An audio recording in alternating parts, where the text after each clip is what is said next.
Thank you for listening to Right Jokes, Wrong Times. Today I was rejoined by Patrick Christopher. You can listen to his podcasts on the Barbacoa Core Network and find them at barbacoacore.com. We started the podcast talking about technology and how recording Zoom calls sucks. I was just sitting here thinking, I hate the technology portion of this because it adds such an element of uncontrollability. Yeah, right. I hate Well, it. I had to send it from my phone to my messenger because I was like, how do I copy and paste this from my phone to my laptop? Right. But now we're cool. I love that, I was like, oh, I'm recording with Pat tonight. I told Ashley. And it's nice because I know that you just know what's up. You know how to record. You know, what type of environment to be in. You, typically speaking, have the technology to make a good recording. Yeah. It's so nice to just be able to, be like, dude, I'm just sitting down with Pat. Whereas, I send this to so many people and I'm like, for the love of Christ, please have headphones and know how to get on the computer. It's hard. It's tough, to put that on other people, because you like everybody wants to do a podcast, but nobody knows how to set it up and do all that stuff. It's stressful, dude. I Right. don't. Yeah, I get it. So that's why you tied yourself down with Anchor. Yeah, it's a lot easier, man. How you doing? I'm doing good, man. How about you? Good, chilling, Yeah. getting my buzz on. Nice. What are you drinking? What's the drink of choice? Michelob Ultra. Yes. Okay. I was thinking, I saw a billboard, and just as a white dude, they have billboards saying it's the superior beer. And I'm like, man, that's a heavy word to throw around. I can't be drinking the superior beer. But, Yeah, it sounds very white. Well, that's another way of saying very white, so, superior. but I was like, you could never have a German beer be like, we're the superior beer. Yeah, the That's a big. reigning beer.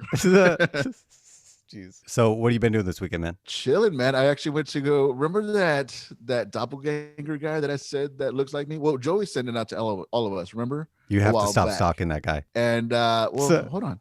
And he does all the same shit so I like yeah, to do we're like now. the same person, sort of. So, So his band was releasing an album yesterday. is he the drummer? Yeah, he's a drummer too. Jesus.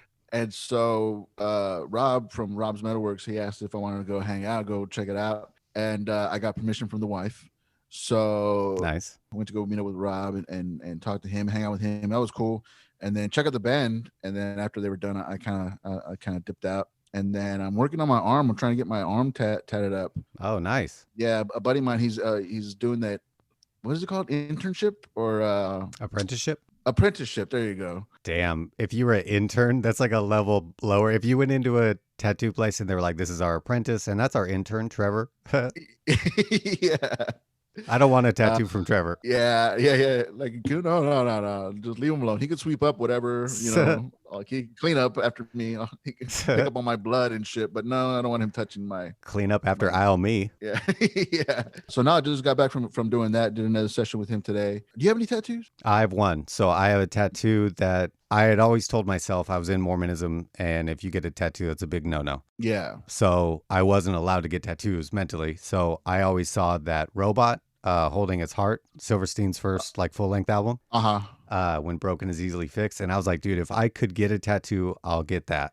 So I left Yeah. Mormonism. All of a sudden, I'm allowed to get a tattoo years later. That's what I got. I love it, dude. I love the feeling, the adrenaline rush, the dealing with the pain and stuff. And then he's a homie from high school. I mean, he's a grade younger than me, Yeah, so I weird. know him. I officiated him and his wife's wedding. So we're friends, man. We're buddies from the old days and stuff. And then I saw him getting into this apprenticeship and doing all those tats. So I was like, yeah, man, let's just get some work done. Is he the one that touched yours up recently? Yeah, he did the Texas tattoo. He touched it up, changed my life, dude. Yeah. Like, dude, it's so unbelievable. Like, just settling for stuff, and even if you're unhappy with it, I hated that tattoo. I got it back in 2008, and it was supposed to be it was a joke, an inside joke. Like, if I die on the road, because I got it done before I went on tour with Ugly Head, and I was like, if I die somewhere in I don't know, fucking Louisiana, they'll just scoot them over one state, But the guy that did, I got it done in Washington. And the guy that did it just completely just didn't draw what I wanted. Were you unhappy from the reveal? From the reveal, you were like, damn. Well, no, because it's all puffy and stuff. When I get tatted up, I get puffy. I'm a puffy dude. Right. So because of all the puffiness and all the blood, I was like, no, it'll heal right. It'll heal. It'll come together. It'll look, like it's the way it's supposed to. And it never did. Damn. And since 2008, I've been bummed about it, dude. so bummed about it, embarrassed about it, because everybody's like, "What is that? Is that Texas? Like, is that your interpretation of Texas or whatever?" This is my artist Uh, rendering of Texas. yeah, and so he fixed it up for me, dude, and oh man, I felt like so much better about it. We still got some more touching up to do and stuff because he's like actually doing like some skin tone to Shit. cover up some of the stuff because the dude did Texas and then he did a part of Louisiana. Because the guy didn't give a fuck. The Yeah. stencil must have moved or something. He wiped too hard, and so he was just making it up. You got a Texas tattoo from somebody in Washington. Yeah, yeah. But yeah, man, he reshaped it. Both the tops and bottoms had to be extended, and I was like, oh, there it is. That's what it's supposed to look like. And so he fixed it up for me, man. And then he did a tribute tattoo for my mom's and stuff. And then I'm just gonna go like every weekend and just get it done. And it's cool. Like, you know how I am around people. It takes me a while to get comfortable with people. Yeah. And so because I know him from we were both in marching band together and all that stuff. And like, it's just the comfortable part is already there. So now I'm just like, all right, let's just tattoo, just talk some shit. It's fun. So yeah, man, pretty stoked about that. He's like, dude, I'm like really excited to do your arm tattoo, but you really didn't have to remove your pants and your shirt. I mean, I got to get comfortable, If I'm gonna be sitting, I got to get comfortable. So just in case you decide to correct stuff on the sternum, I got it out. Yeah, I mean, maybe you want to touch something here, touch something there. I don't know how you work, dude. It's like we're both learning. We're both learning together, I've seen those people on the golf course that get down like really close to their putts. I don't know how you operate as a tattoo artist. Yeah, man. Yeah, like, do you want to sit on me? Should you sit on my lap? Like, how are you gonna be comfortable? Like, I'm comfortable, but let's make you comfortable too. I don't think you're ambidextrous. I'll tell you that. If you need to get in some weird positions, I'm here. Yeah, dude. Like when he had to do one spot, and he's like, dude, so your hand's gonna be weird. Just don't touch my balls. I was like, do I get a discount? He's like, no, I'll probably charge you more. I was like, all right, well then I won't touch your balls then, I guess. How much is it? Yeah, yeah. How much is it now? Do I still have to leave a tip with that? Yeah. I'm excited to talk to you. I actually meant to listen to our old episode. You've been on the podcast. You were like, I think episode 3-ish, maybe 2. Yeah. I don't know. Yeah. I meant to listen to our old episode and I didn't, but I know life has changed a lot for the both of us between now and then. So I'm excited to talk to you because I feel like we're two completely different people sitting here now. I think so. Yeah, very much so. All right. So I asked you to think about a joke of yours that works on stage. What do you have for me there, man? Dude, unfortunately, my COVID jokes work. Yeah. And really well. At what kind of clip? With the unvaccinated or vaccinated, did they work better? Well, everybody, because I kind of fuck with everybody. Like, oh, you're a sheep, or oh, you're just afraid of this, that, the other, and stuff. But just COVID jokes. I'm just talking about like how the pandemic saved my marriage, and people are afraid of getting the vaccine. And now I'm at the point where I'm just like, let's just fucking go, dude. Like, if I'm gonna get, like, I think everybody's gonna get COVID, so I'm just like, let's fucking get it done, dude. Like, just fucking spit in my mouth and shit. And that's been working. People like to fuck around with that, but unfortunately, like, there's a time limit on those. There's an expiration date on those COVID jokes. Like, no pun intended. But like, those aren't gonna last forever. Those aren't gonna be like something that I tell a year from now, 6 months from now. I don't know. They're working now, and so I'm thinking about just making clips of those. I know you've talked about like, dude, I just want to get it. Like, let's fucking get it over with. I would love it if you got it and you were just completely top to bottom asymptomatic. I mean, that's. I don't think I'm that lucky, but shit. If I'm like, what happened? Yeah, not me. It's so stupid. Like, every day, you remember when it first came out, and like they're like, how you test is like you hold your breath for 10 seconds, and if it hurts, then you have COVID or something. Oh shit, I didn't know that. Well, I guess I don't know. Maybe that's not a thing, but for 2 years, every morning I wake up, I hold my breath for 10 seconds, and I go, oh well, there's another day, I guess. Well, I'm mad that you told me. The reason that I'm mad that you told me that is because now I'm going to do that shit. I'm going to do that shit all the time now. Yeah, dude, I'm OCD as fuck. If somebody says like hold your breath to see, that's like the COVID test. Yeah. And I'm just like testing myself every day. You're like that, and I take a tablespoon of Invermectin every morning. It's incredible. Yeah, dude. Nah, like I'm unhealthy. Like, I'm vaccinated, fully vaccinated, whatever that means. But like, I'm not gonna get the booster if they say like, oh, here's a booster. I'm just like, oh, whatever. So that's your line. You're like, fuck that booster. Yeah, dude. Why is that? But I take vitamins. Like, I'm not healthy by any means. You're a Centrum man. Yeah. No. I take like some stupid Flintstones. vaccine. Yeah, yeah, the Flintstones. They taste so good, dude. In fairness, I eat way more than I should per day, so I should Yeah, be I way don't know. These stronger. aren't snacks. I don't know, man. Okay, So- whatever. I like to put them in my milk and my 7 Up too. You know, I feel gangster with it. You're at the comedy club, you can just hear the rattle as you like get some Yeah, out right yeah, before your set. Pat, you have a problem. yeah, yeah. Oh, what? You not trying to be healthy? All right, live your life. Dude, so I actually caught COVID and I found out Christmas night. It sucked. Yeah, dude. Very luckily had like really mild symptoms. Yeah. I'm glad that I didn't catch the Delta variant. It's kind of nice. And obviously the vaccine has been out since then. So like I've had the vaccine, but Mm-hmm. I'm still like terrified to catch the Delta variant just because it's like out there and worse. I kind of had that feeling too of like, dude, let's just get this shit over with. Cause by the time I caught it, like that was what, 7, 8 months in. And I'd been kind of out doing comedy and I was like, I guess I'm not going to catch it. Yeah, dude. And it might piss some people off, and that'll lead us into the next part of it, I guess. But like, yeah, I'm joking about it, but I'm joking like I am still concerned. Like people should still be concerned about it. Yeah. And I don't want I don't want anybody to think that I'm making fun of anybody that had it or had it bad. You know, like I lost family members to it. You know, Yeah. it sucks. It sucks for sure. Still a scary thing. It's still a very real thing. But I gotta laugh about it, you know, for myself. Well, I got to You laugh know? at you about it too, man.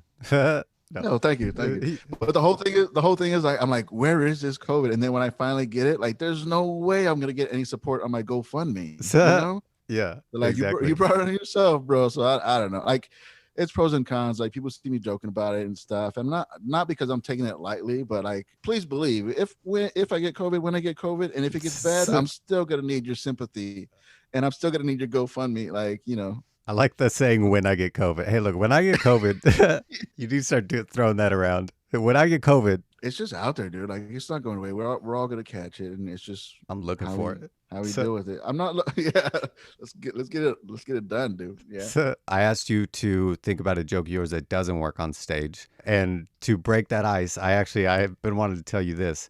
I had this thought the other day. So if everything is bigger in Texas, that's devastating news for my penis because I can't move anywhere else now. This is the biggest it gets? Jesus. I can't go live in like Wyoming now. Damn it. I got to Yeah. go back to Texas on vacation. Go fluff this shit up. You forget you weren't born here. You're a transplant. You know, it doesn't happen that way. You have to be born here for it to like take. Oh, shit. Oh, damn. I just realized I'm trans. Sorry, that kind of blew my mind. Yeah, you're one of those transplants. All right, so I actually think about a joke of yours that doesn't work on stage, man. So what do you have for me there? So piggybacking on the COVID jokes, that I do joke about the vaccine and about how people's complaints are about a microchip being placed Right. with the vaccine. Like that's like their first go-to argument. Like, oh, they're gonna microchip you, but then like they're like on their phones and they're tracked regardless already. Right. You know, Sometimes by me. yeah, yeah. But I joke about the fact, like, hey, like I like the idea of a microchip. I like the idea of somebody out there like watching us, you know, Yeah. unlike God. And boy, does that either hits or it doesn't. It pisses some people off. Some people get turned off by it. I mean, and then sometimes it fucking works, dude.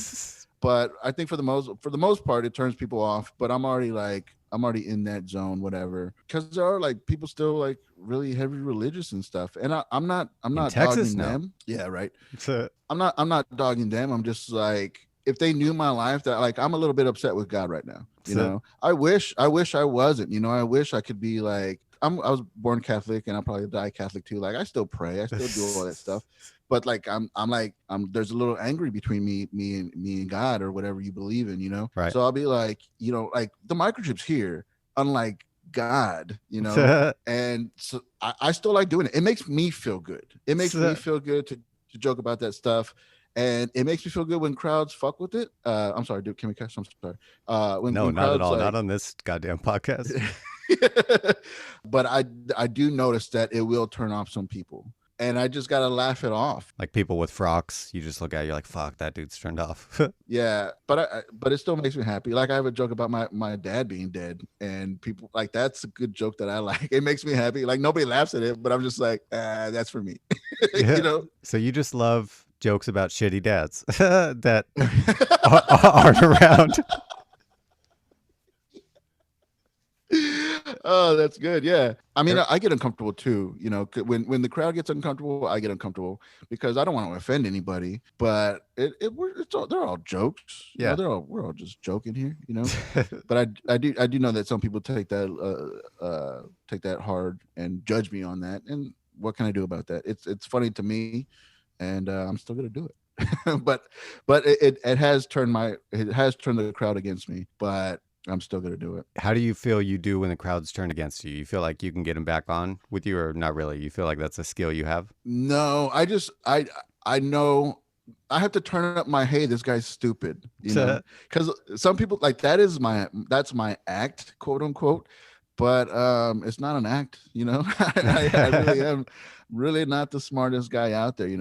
So when they see that, like, that I'm joking, when it's obvious that I'm joking, that I'm like making an idiot out of myself, making myself the butt of the jokes, you know what I mean? Because like there's some comics that go out and they're like attacky and preachy and all that stuff. Yeah. I'm not doing that with that tag. I'm just doing that, like, this is how I feel about it. So when I start, like, I start doing more of that, like, I'm stupid, like, don't listen to me, I'm an idiot. They're like, all right, I feel bad for this guy. I got you. My go-to, I rarely ever get a crowd back on my side, but my go-to is usually silence, and that usually doesn't work well for me. Yeah. What I do like, if when it does work, I'm like, all right, good crowd. I like y'all, like when they start laughing and stuff. And I have some people going like, oh, you're stupid. It's like, wow, you just call me stupid. I like that you're like, you know what? I like the crowds that get back on board with my bullshit. Those are the cool ones. That's basically what you just Yeah. said. Those other ones Yeah, could go fuck themselves. yeah, like like I could see them. I could see their face change because it's in the middle of my set sometimes, and I could see their face change. Like they get really offended, and I get it. I'm attacking somebody that they love or that they really believe in and stuff. And I'm not anti-God. I'm not anti-religion by any means. I wish I had the faith that I had before, but I just don't. And so for me, I make jokes about that, and some people like it, but a lot of people don't. And so that's something that doesn't always work. It doesn't work in my favor to keep doing that, to keep turning the crowds off, but at the same time I'm just like, well, if I need to say it, then I'm gonna say it. Well, I can't wait to hear how I edit this. So you sound like an atheist piece of shit. Yeah. No, I'm not an atheist, I'm just mad. you know I'm mad at God. Yeah, I he's still out to believe get in God. cigarettes, and you're like, where the fuck are you? Yeah, dude. Yeah. What about me, dude? Follow for follow. All right, man. So I asked you to think about something you're writing about now. So what do you have for me there? So I've been working on because I don't have any kids. The wife and I, we don't have any kids. We're not gonna have any kids and stuff. So I've been joking Smart man. about As a man with kids, smart man. well, I mean, I feel bad for you saying that. Your kids are your world and all that stuff and all whatnot. What you're supposed to say. But it blew my mind that a buddy of mine who's younger than me is a grandpa. He's a grandparent now. Right. And I'm just like, that's so crazy. And so I've been joking about that, joking about my friends that obviously have kids and they post pictures of their kids on the social medias, and I can't like those pictures, because it makes me feel like a creep, because it's not like I'm part of the club and we're celebrating each other's children or whatever.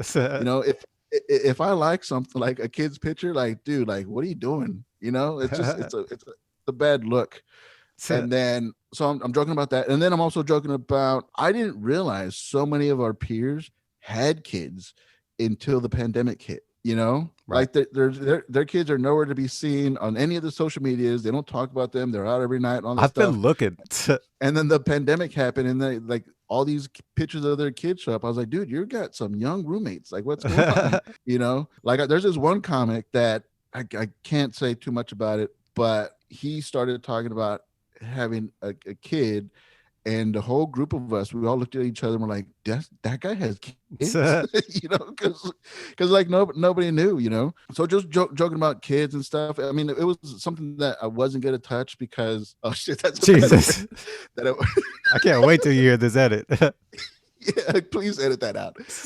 That was something that I wasn't gonna approach, because, like, a lot of people aren't in my situation. I'm approaching my 40s. I don't have any kids. Don't plan on having any kids. A lot of people already have that kids. Their kids are already grown and all that stuff. So it's a weird dynamic, especially for San Antonio, to be somebody in my age that doesn't have kids, you know? I could tell you as a parent, so I have kids and my kids have made friends and all this stuff, right? So I have my kids' friends, parents, and stuff that I know on Facebook. A lot of times now, especially now that the kids are getting older, I'm seeing like a lot more posts about these parents about their kids.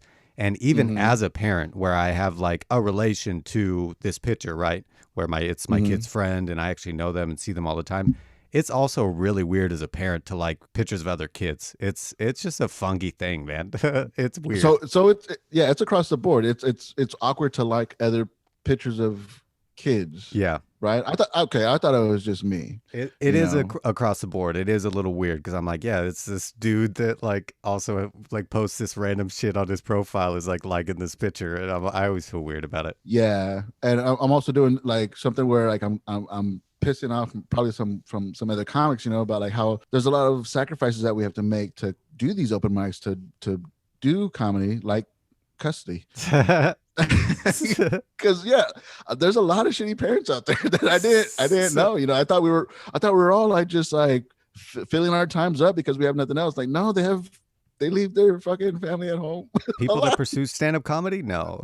Yeah, no, people to just to sign up for open mics. I was like, dude, go home, man. Yeah. Like, what are you doing here? Yeah, I don't Dude, know. you know what I realized the other day? I realized that just how much I've been watching baseball so much this year. And I Yeah, realized how much doing your set is like going up to bat because you're going to fail way more than you're not going to. And like, I feel like the good people, like, they still fail all the time, right? But yeah, it's a good batting average. And then yeah. I was sitting there like, okay, that's a cool analogy. But then I realized it goes even deeper because I am failing at the like single A level, which is open mics. And I am like, I'm striking out all the time. It's not like I'm striking out in the majors. I was like thinking like, oh, sweet, I'm in the majors. No, I'm at like the single A level still striking out.